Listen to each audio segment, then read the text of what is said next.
नमस्कार दोस्तों, स्वागत है आपका सीपी स्मार्ट क्लासेस में। दोस्तों, रोजगार समाचार के इस वीडियो में कई अहम खबरें हैं जो आपके लिए इम्पोर्टेंट हैं, तो पूरा वीडियो देखिएगा। और चैनल पर नए हैं तो चैनल को सब्सक्राइब करके बेल आइकन जरूर दबाइएगा, जिससे इस तरह की अपडेट आपको मिल सके।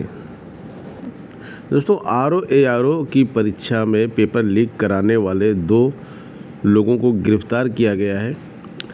यूपी पुलिस आरक्षी भर्ती परीक्षा में सेंधमारी कर पेपर आउट कराने के 2 आरोपियों के एसटीएफ ने प्रयागराज में गिरफ्तार किया है। ये आरओ में भी लीक कराए थे और यूपी पुलिस वाली भर्ती में भी लीक करा रहे थे। इनको गिरफ्तार किया गया है। उत्तर प्रदेश पुलिस की भर्ती एक ऐसी परीक्षा हुई है जो काफ़ी जिस पे शासन जो है स्ट्रिक्ट था और इसमें किसी भी प्रकार की इस बार पेपर लीक जैसी घटना नहीं हुई है। बिहार में 65% आरक्षण को बहाल करने से फिलहाल सुप्रीम कोर्ट ने इनकार कर दिया है। राजद की याचिका पर राज्य सरकार और अन्य को नोटिस भेजा गया है। हाई कोर्ट ने रद्द किया था कानून और इसको जो है सुप्रीम कोर्ट ने भी अब इनकार कर दिया है। इसमें बिहार सरकार ने राज्य में पिछड़े दलितों और आदिवासियों के लिए आरक्षण सीमा 50 से बढ़ाकर 65% कर दी थी।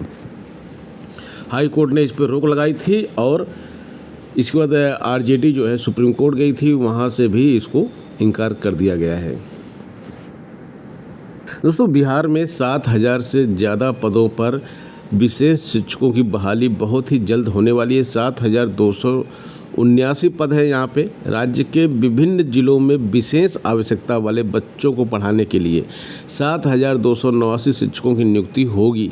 ये सभी विशेष शिक्षक होंगे जो दिव्यांग बच्चों को पढ़ाने में दक्ष होंगे।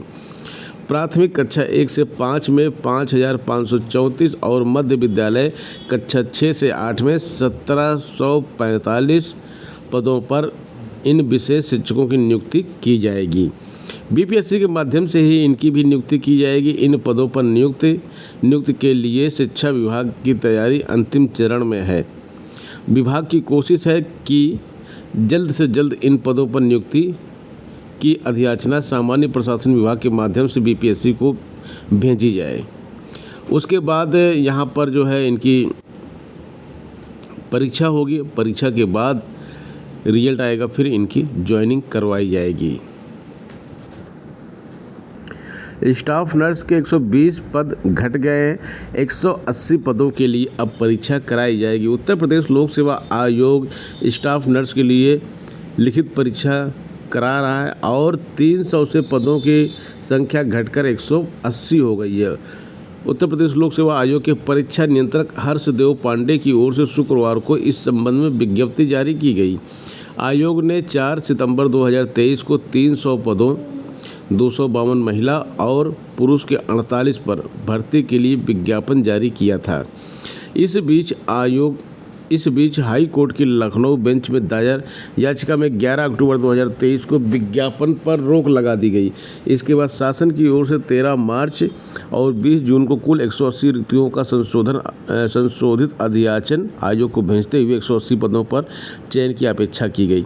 इसलिए पदों को 300 से घटाकर 180 किया गया। अब 180 पदों में महिला वर्ग के 162 हैं, जिसमें से 64 अनारक्षित हैं, 34 अनुसूचित जाति के हैं, 4 अनुसूचित जनजाति के हैं, 44 ओबीसी के हैं, 16 ईडब्ल्यूएस के हैं। जबकि पुरुष वर्ग के 18 पद हैं, 8 अनारक्षित हैं, 4 अनुसूचित जाति के हैं, अनुसूचित जनजाति के 0 हैं, ओबीसी के 5 हैं और 1 ईडब्ल्यूएस का पद इसमें शामिल है।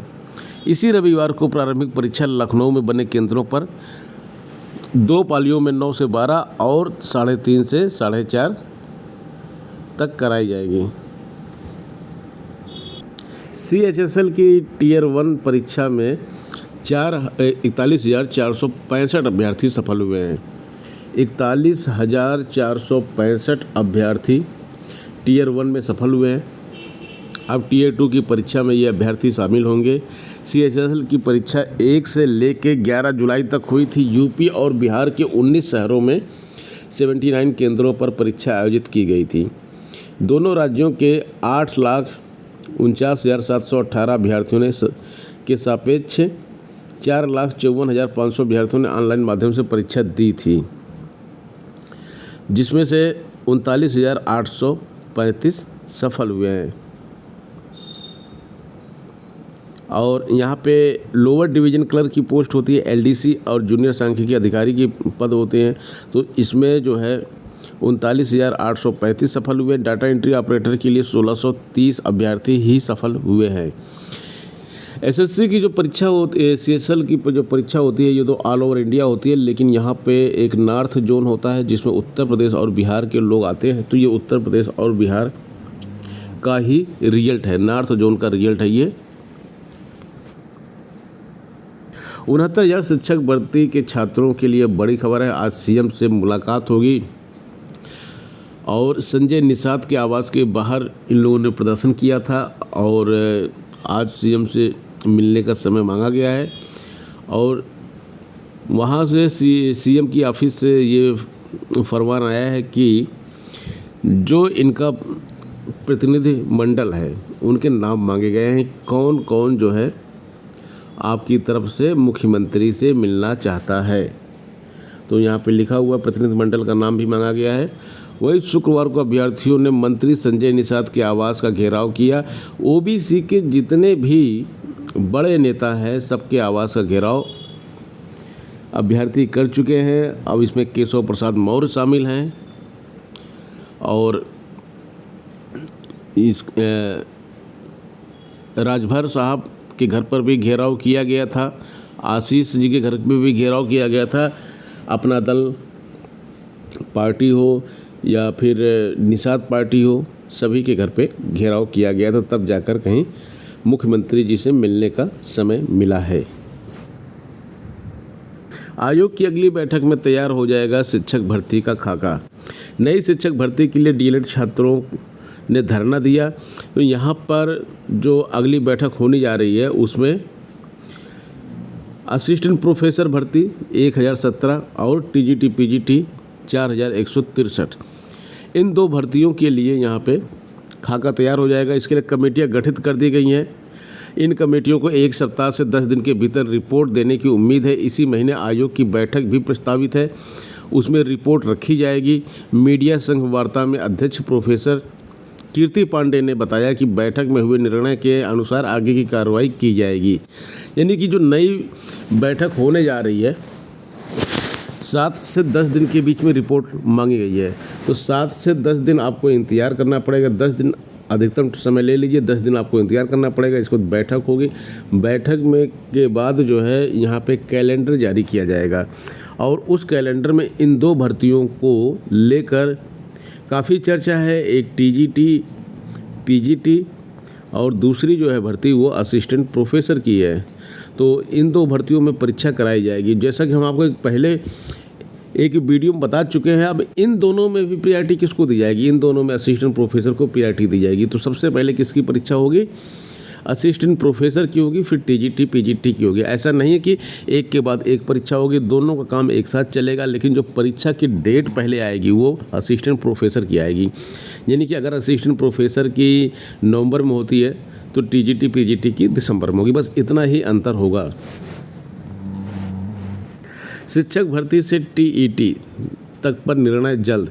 टीईटी जो परीक्षा कराई जानी है उसके ऊपर भी निर्णय जल्द से जल्द लिया जाएगा, क्योंकि यहाँ पे छात्र लगातार धरने पर बैठे हैं। ये 97,000 वाले बैठे हैं धरने पे, 27,000 वाले धरने पर बैठे हैं। तो ये दोनों भर्तियों के छात्र जो है धरने बैठे हैं और इन दोनों भर्तियों के लिए अगर 27,000 की बात करें, जो कि कोर्ट ने बोला भी है, तो 27,000 की बात करें तो इसके लिए टीईटी ज़रूरी है। सबसे पहले टीईटी कराई जाएगी। और छात्र अब यहाँ पर बेमियादी धरने पर बैठ चुके हैं नई शिक्षक भर्ती के लिए। नई शिक्षक भर्ती की मांग को लेकर डीएलएड यानी कि पूर्व में बीटीसी पास अभ्यर्थियों ने शुक्रवार को दूसरे दिन पत्थर गिरजाघर पर धरना दिया। अभ्यर्थियों का कहना है कि यह 6 वर्षों से भर्ती नहीं आई है। लाखों बेरोजगार नई भर्ती का इंतजार कर रहे हैं। जब तक भर्ती का विज्ञापन जारी नहीं होता धरने से नहीं उठेंगे। धरने का नेतृत्व कर रहे डीएलएड अध्यक्ष रजत सिंह ने कहा कि अगर 1 सप्ताह में भर्ती प्रक्रिया शुरू नहीं होती है तो जल्द महाधरना बुलाया जाएगा। महाधरना मतलब कि काफ़ी लोग उसमें आएंगे और अभी तो कुछ लोग धरने पर बैठे हैं और ये बेमियादी धरने पर बैठे हैं। ये धरना तब तक खत्म नहीं होगा जब तक उनको आश्वासन नहीं मिलेगा। हालांकि अध्यक्ष ने बोल दिया है कि सभी चीज़ के लिए कमेटियां गठित कर दी गई हैं और सबकी रिपोर्ट मांगी गई है और इसके ऊपर फैसला लिया जाएगा। 27,000 वाली भर्ती भी करानी है, लेकिन उससे पहले टीजीटी की भर्ती होगी। तो दोस्तों ये थी आज की प्रमुख खबरें। मिलते हैं नेक्स्ट वीडियो में कुछ नई अपडेट, कुछ नई जानकारी के साथ। बने रहें आप सीपी स्मार्ट क्लासेस के साथ। धन्यवाद।